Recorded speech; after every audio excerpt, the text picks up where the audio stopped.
না, তারা বাঙালি। আমরা বাঙালি হিনি লাভ করি, এটাকে আমরা বাঙালি বলে লাভ নেই। এটা হচ্ছে তারা বাঙালি। তারা বাঙালির নেতা এই যে কি নামও মাঝে মাঝে ভুলে যায়, কি জানি নাম, গৌরাঙ্গ রুদ্র পাল। ওনার জন্ম কোথায় জানি না, ওনার জন্ম মনে হয় বাংলাদেশে। উনি যদি ত্রিপুরার বংশভূত যদি হতো, যুগে যুগে উনি ওনার সমস্ত আত্মীয় স্বজন এখানে যদি জন্ম নিতেন, তাহলে ত্রিপুরার ইতিহাস জানার কথা ছিল না।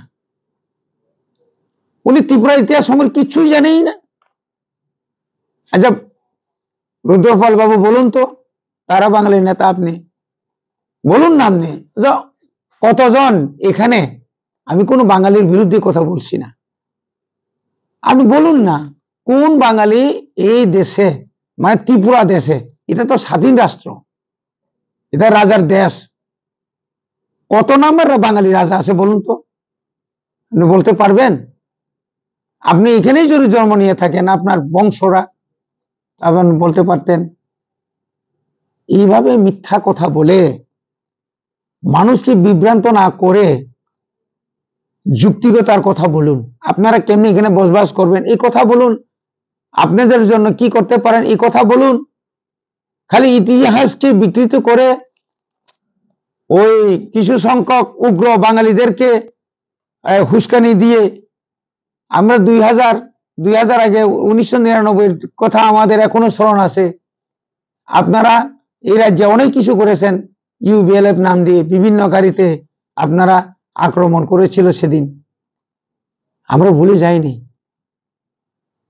কাজেই এ কথা আমি বলবো, আপনারা আসুন, আপনারা আপনাদের মতামত প্রকাশ করুন 100 বার, কিন্তু ইতিহাসকে বিকৃত করে না করে সুস্থভাবে এবং যেটা সত্যি ঘটনাটা আপনারা প্রকাশ করুন।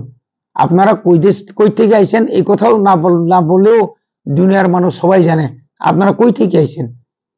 আপনাদের মন্ত্রীরা, আপনাদের বিধানসভার এমএলএরা বিধানসভায় দাঁড়িয়ে বলছে ওই বাংলাদেশে থেকে আপনারা কেমনে আইছেন, আপনি দেখছেন না? আপনি কি অন্ধ? আপনি অন্ধনি?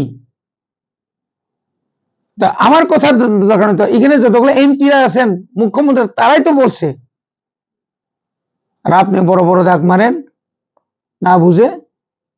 কাজে আমি অনুরোধ করব, আপনি অরিজিনাল মানে ভালো আসল ঘটনাটা আপনি বলুন, ইতিহাসকে বিভ্রান্ত করবেন না, ইতিহাসকে বিকৃত করবেন না।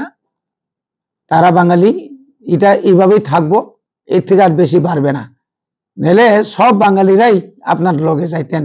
এই ভুলভাল বলে দেখেই আপনার সঙ্গে কেউ যায় না। ধন্যবাদ।